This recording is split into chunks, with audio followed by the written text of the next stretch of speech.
Reach Young Adult Ministry Sermons online from Tuesday, September 29th, entitled Obedience Part 2, from Jonah, chapters 1 through 4.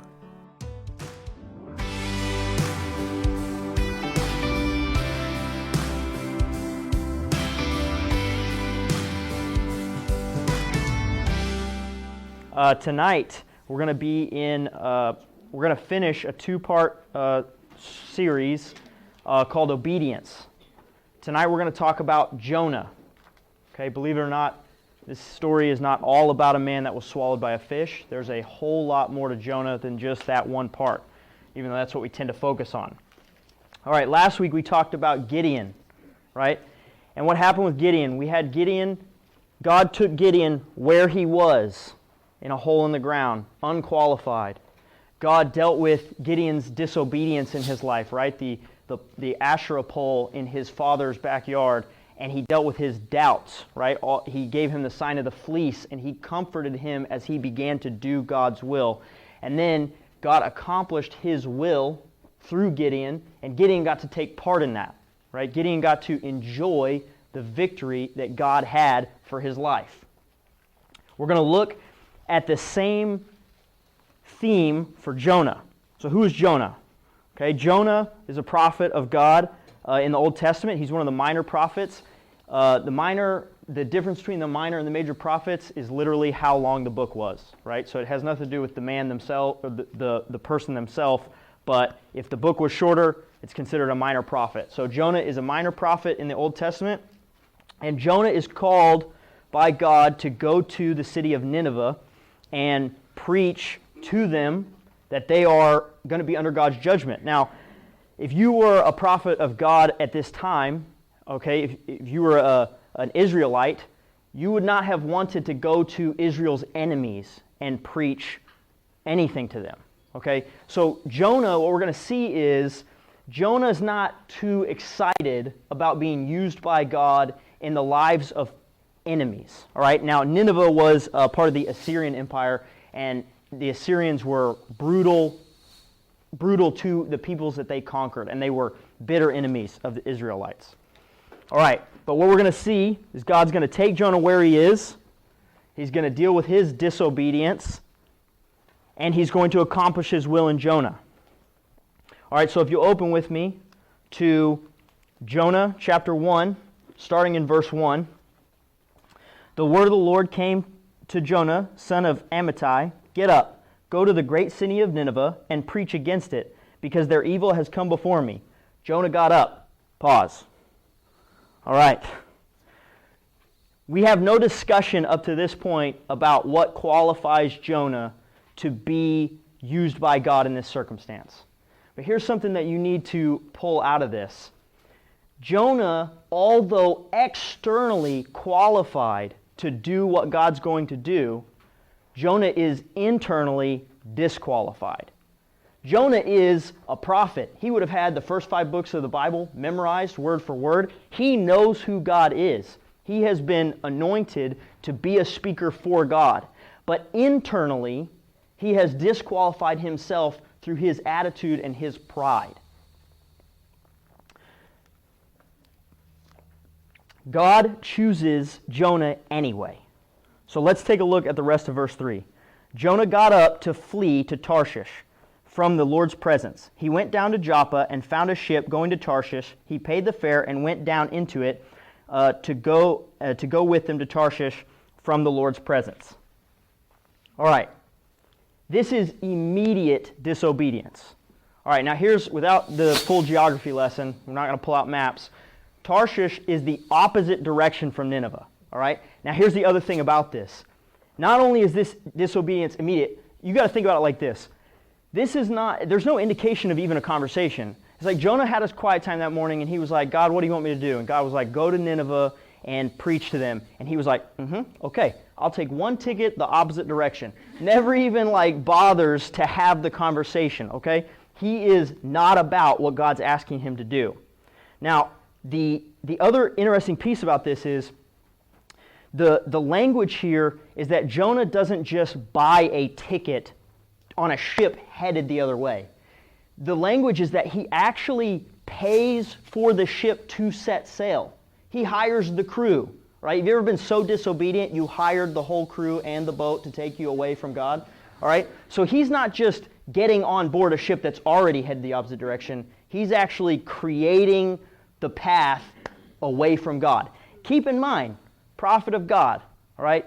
Is anybody in this room under the illusion that you can physically get away from God's presence, right?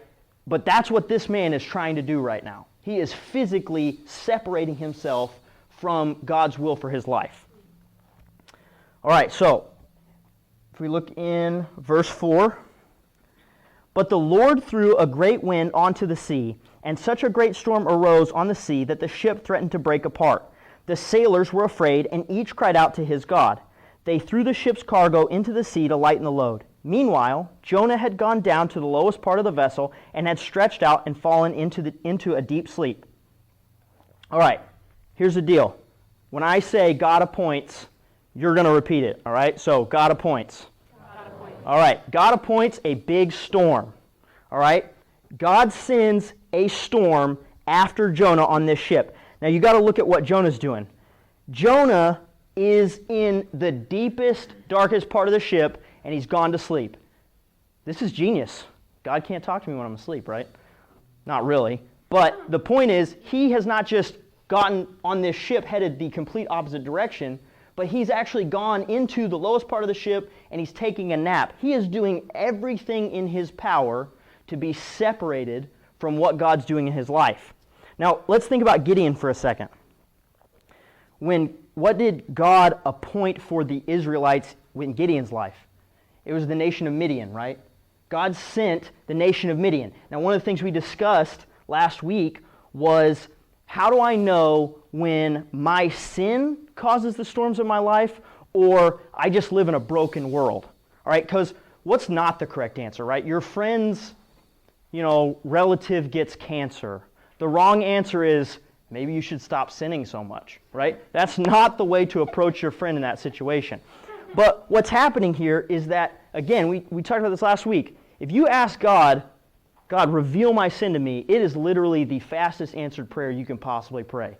So if there's a storm, right, or the nation of Midian, that was the storm in Israel's life when we looked at Gideon, those are appointed by God. And what did we say? Why does God appoint storms? Why does God appoint Midian?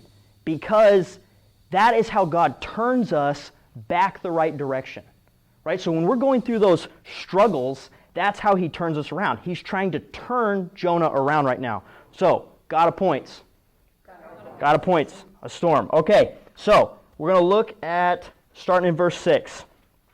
The captain approached him and said, "What are you doing sound asleep? Get up, call to your God. Maybe this God will consider us and we won't perish."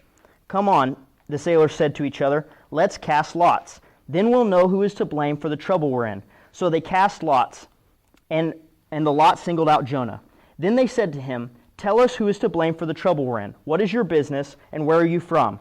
What is your country, and what people are you from?" He answered them, "I'm a Hebrew. I worship the Lord and the God of the heavens, who made the sea and the dry land." Then the men were seized by great fear and said to him, "What is this you've done?" The men knew that he was fleeing from the Lord's presence because he told them. So they said to him, "What should we do to you so that the sea will calm down for us?" For the sea was getting worse and worse. He answered them, "Pick me up and throw me into the sea so that it will calm down for you. For I know that I am to blame for this great storm that is against you." Nevertheless, the men rowed hard to get back to dry land, but they couldn't, because the sea was raging against them more and more. So they called out to the Lord, "Please, Lord, don't let us perish because of this man's life, and don't charge us with innocent blood. For you, Lord, have done just as you please." Then they picked up Jonah and threw him into the sea, and the sea stopped raging.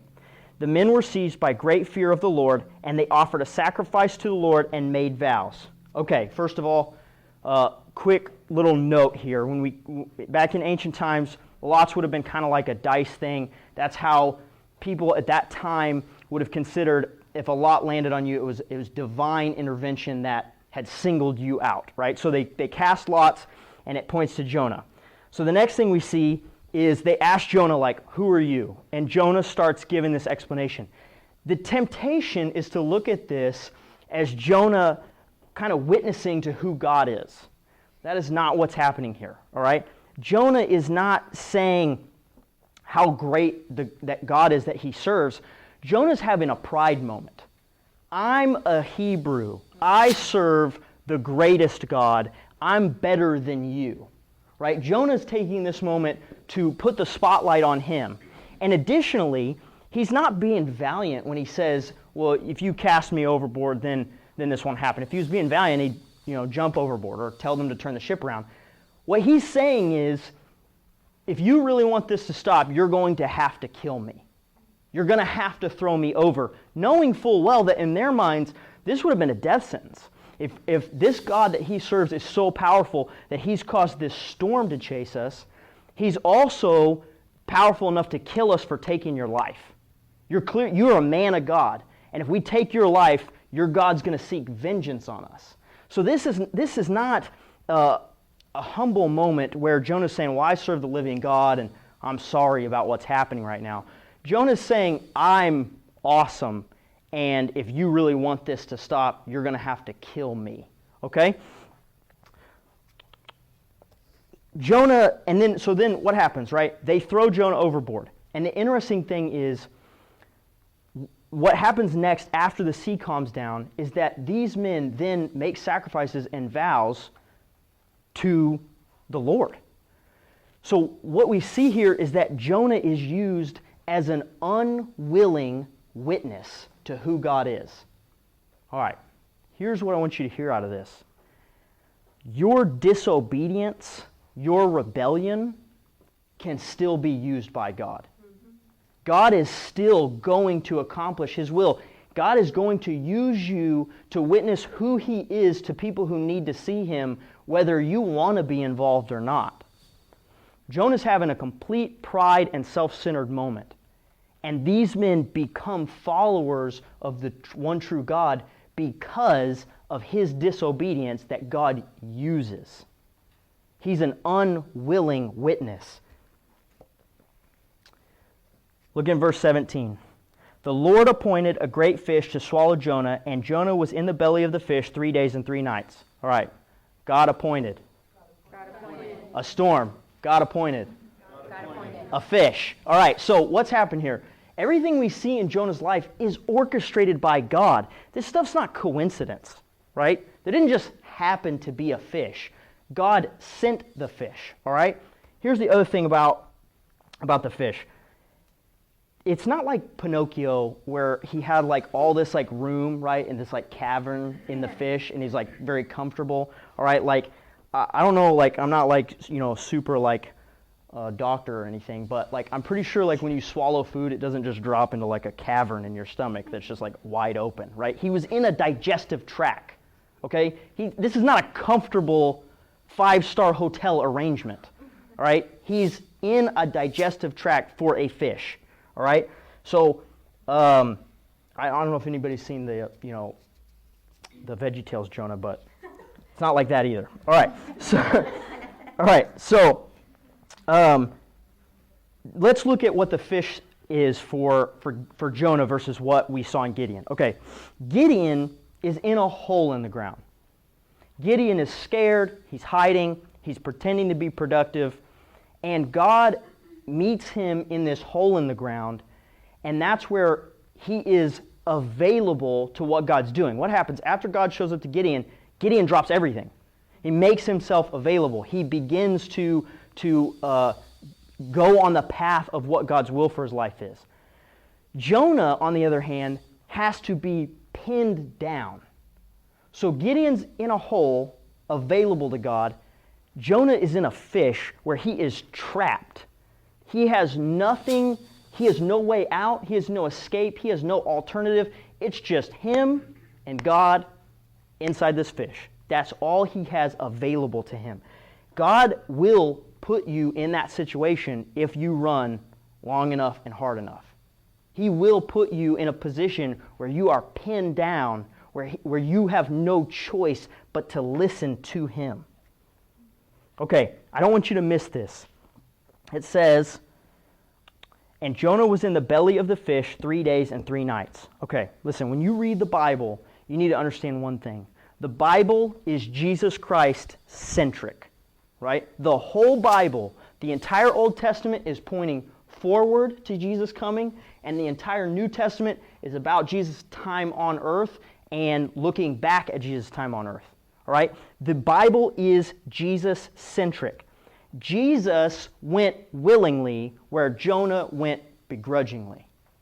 This is foreshadowed 3 days and 3 nights that Jesus would spend in victory voluntarily that Jonah is forced to do.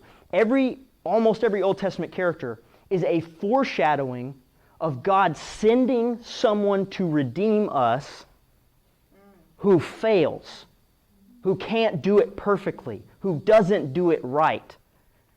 So this is not an accident when it says he's in the belly of this well 3 days and 3 nights. This is an intentional foreshadowing to who Jesus Christ would be. Keep in mind, this is written well before Jesus comes to earth.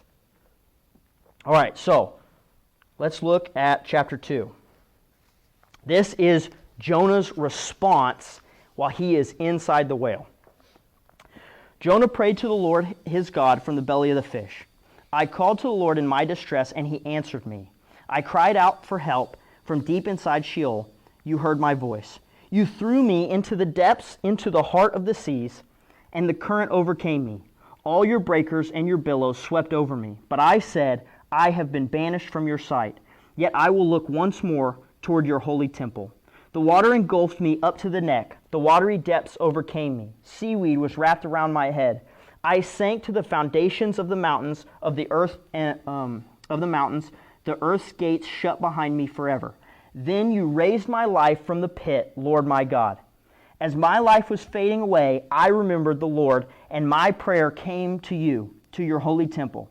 Those who cherish worthless idols abandon their faithful love. But as for me, I will sacrifice to you with a voice of thanksgiving. I will fulfill what I have vowed. Salvation belongs to the Lord. Then the Lord commanded the fish, and it vomited Jonah onto dry land. Okay, here's the thing about this prayer. The tricky part about Jonah is really looking at the tone of what Jonah's saying and examining it not just in the context of Jonah, but against the Bible. In Psalms 34 and Psalms 51, those are famous prayers by David where David cries out for deliverance. David spends those psalms worshiping God and asking God to deliver him. That is a good example of what is not happening right here. Jonah is praying an I-centric prayer. Jonah's prayer is about himself in this situation. What Jonah is saying here, he is indicating obedience, but he is not indicating a change of his heart. This is important. My evidence for this is actually as we move forward, you're going to see that Jonah begins to do the bare minimum he can do to be called obedient. But he doesn't change his attitude about what's happening. All right, so we've seen God took Jonah where he was. Jonah immediately disobeyed. All right, then God appointed a storm, and God appointed a fish. All right, and that is how God deals with Jonah's disobedience. Right? Now, we're going to see, we talked about doubt some with Gideon. There's not a lot of doubt in in Jonah. And we'll see that. So God really just deals with his disobedience. And now we're going to talk about God accomplishing his will. But we're going to see how Jonah doesn't get to participate in it in the same way that Gideon did. All right. If you look in chapter 3, verses 1 through 3. The word of the Lord came to Jonah a second time. Get up, go to the great city of Nineveh, and preach the message that I tell you. Jonah got up. Pause. Go back to chapter 1. The word of the Lord came to Jonah, son of Amittai. Get up, go to the great city of Nineveh, and preach against it, because their evil has come up before me. Jonah got up to flee. Back to chapter 3. The word of the Lord came to Jonah a second time. Get up, go to the great city of Nineveh, and preach the message that I tell you. Okay, here's what you need to take away from this. We are right back where we started. Okay? We have landed in the same place. You can make God's will for your life as painful as you want to make it. It's not going to change God's will for your life. It hurting a lot is totally up to you. Take it from someone who's made it hurt a lot. All right? Here's the thing.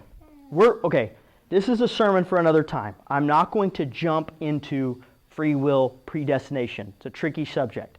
But I'm going to give you a little bit of my perspective on how this works.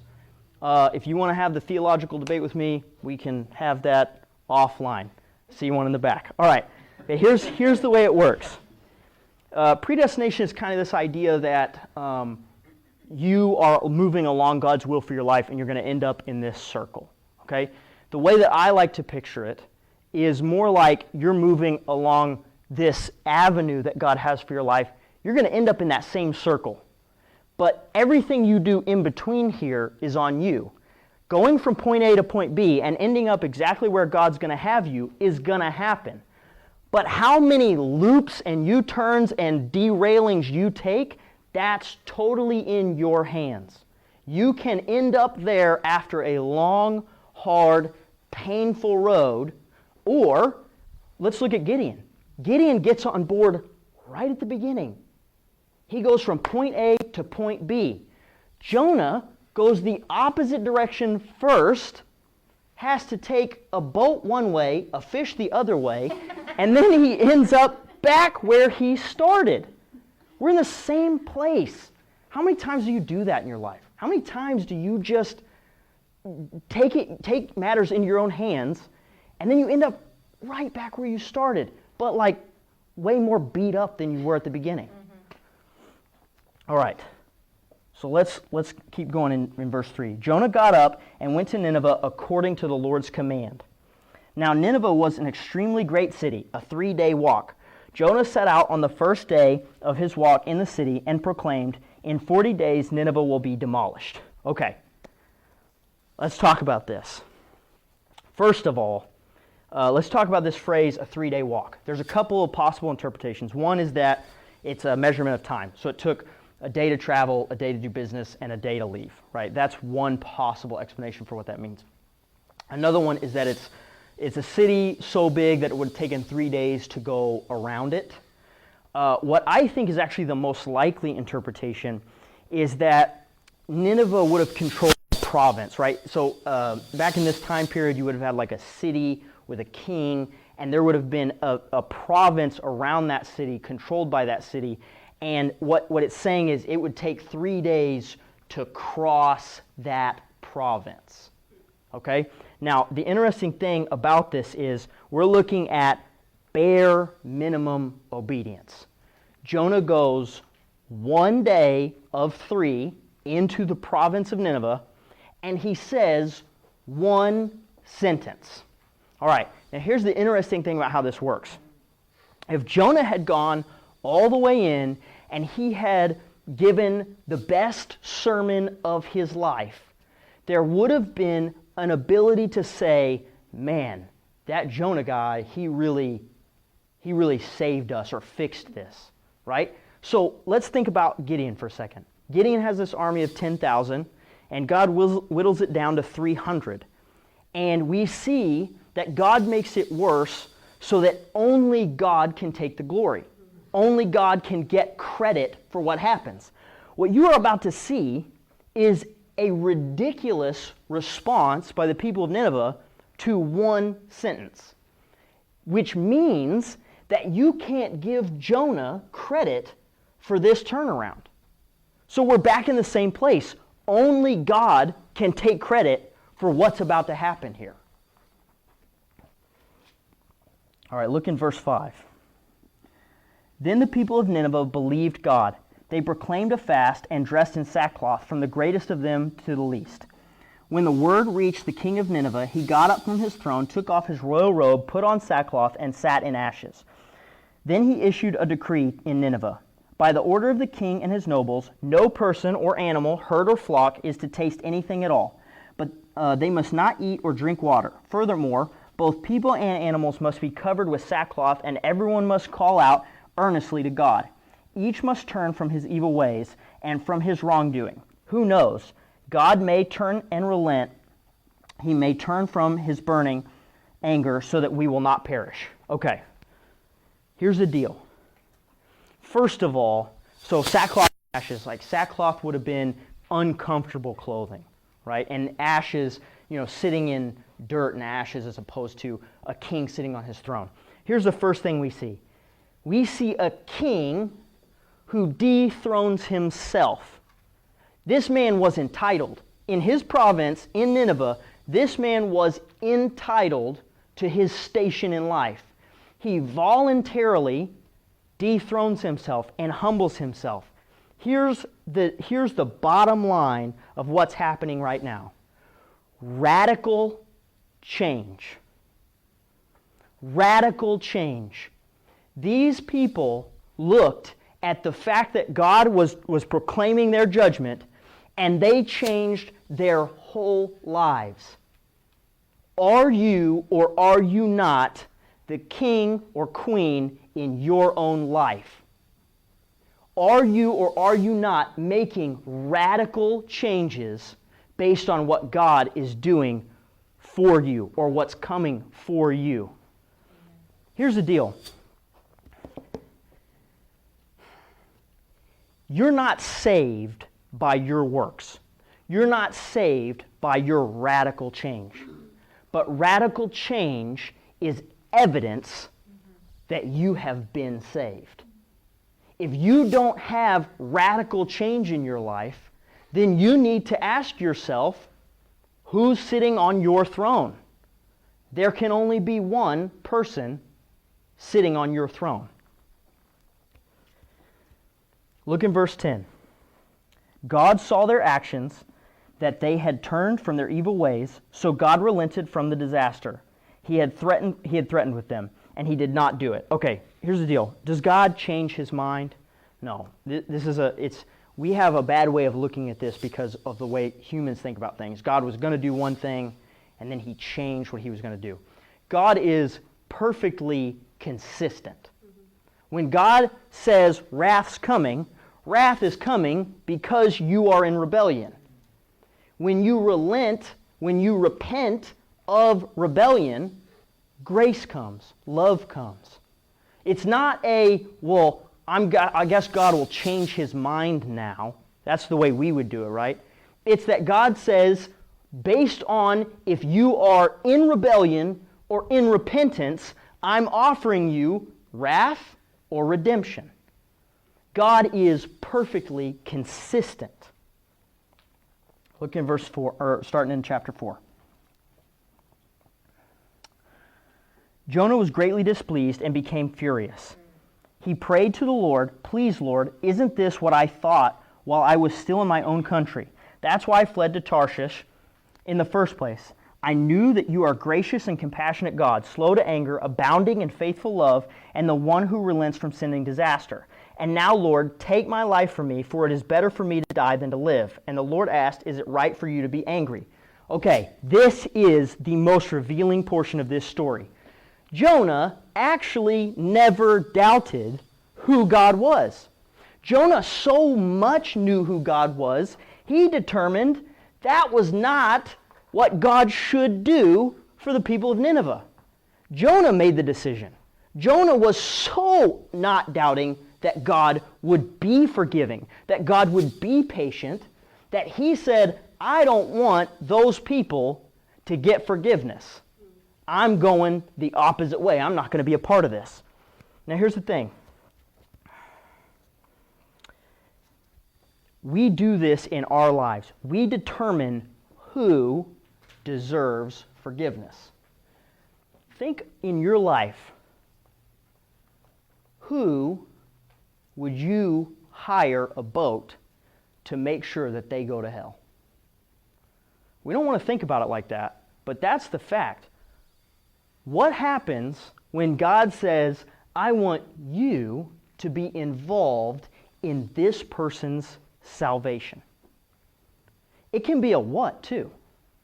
What in your life have you determined, if God said I had to give this up, I'd just leave? This is mine. I'm going to keep it. I've determined that this is the way that God should handle this. So if God said to give this up, I'd just leave. All right. Let's start in verse 5. Jonah left the city and found a place east of it. He made himself a shelter there and sat in the shade to see what would happen to the city. Then the Lord God appointed a plant, and it grew over Jonah to provide shade for his head to rescue him from his trouble. Jonah was greatly pleased with the plant. When dawn came the next day, God appointed a worm that attacked the plant, and it withered. As the sun was rising, God appointed a scorching east wind. The sun beat down on Jonah's head so much that he almost fainted, and he wanted to die. He said, "It's better for me to die than to live."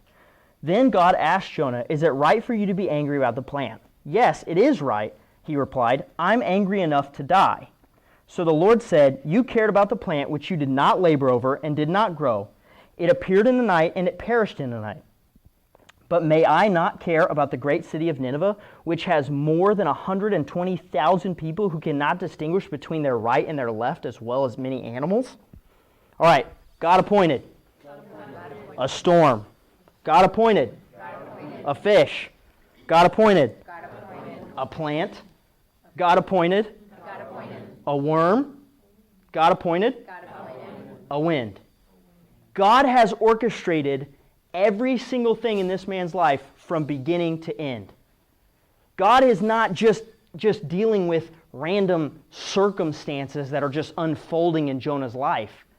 Your life is not just tumbling out of control and God's just kind of like keeping up on the back end, like, oh, I guess I'll deal with this now.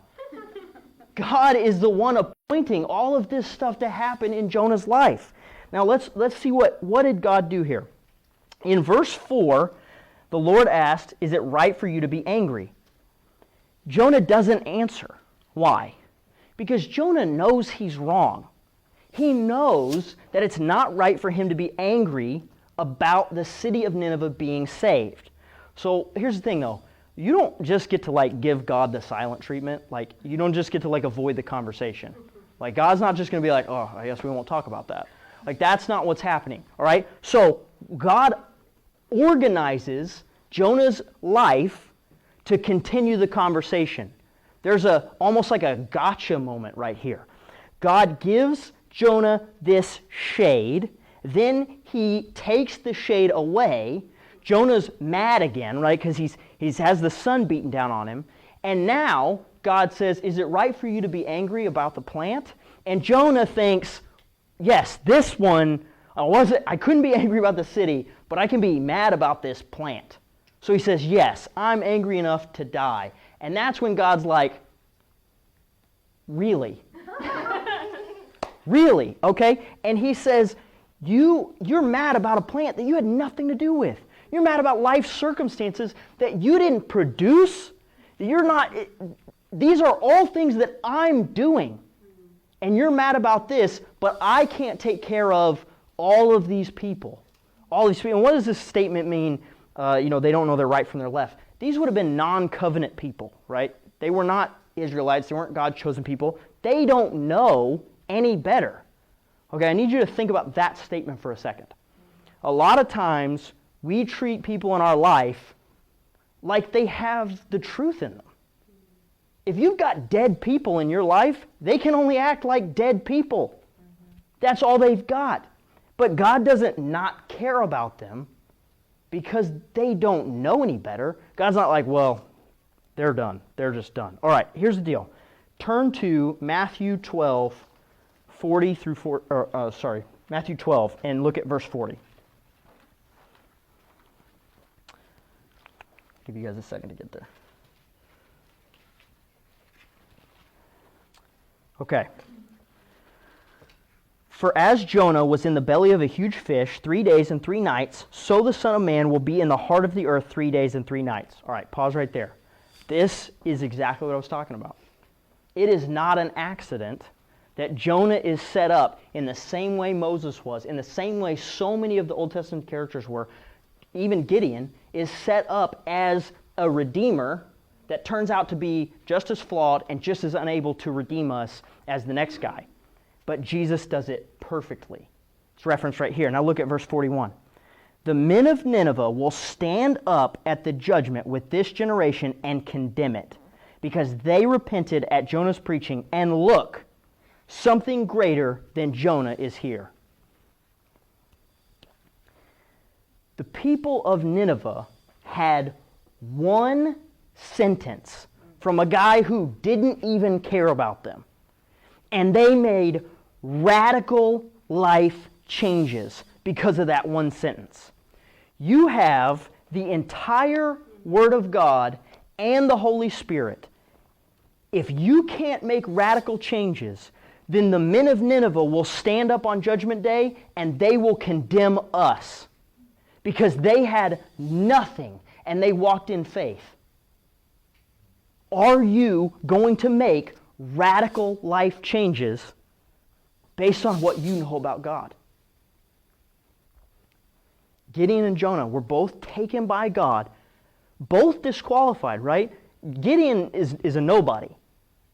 He's in a hole in the ground. Jonah, who was a man of God, he didn't have the heart to be used by God correctly, right? God took them both where they were. He dealt with their doubts and disobedience, right?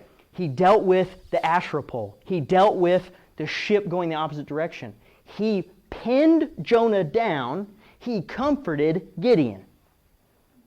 How painful this middle section is up to you. And both stories, regardless of the willingness of the participant, God accomplished His will. Jonah didn't get to participate and enjoy what God was doing in the people of Nineveh. He was just bitter.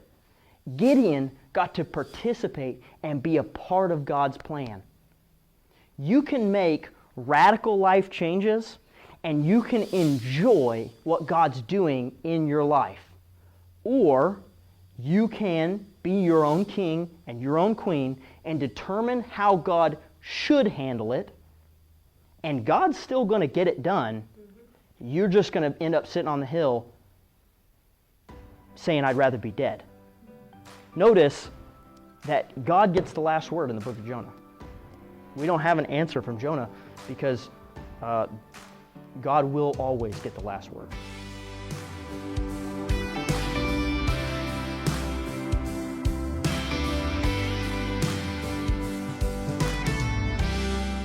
What's up, everybody? This is Philip Jackson, pastor young adults at Evergreen Church. I want to invite you to come to Reach. We meet every Tuesday evening at 6:30 at Evergreen Church, just east of Mingo on 111th Street. For more information, check out our website, reachtulsa.org. You can connect with us on social media and on Instagram by searching for reach.tulsa. Also, be sure to subscribe to our content for the latest sermons and updates. You can also find us on Spotify, iTunes, and wherever you find your favorite podcasts.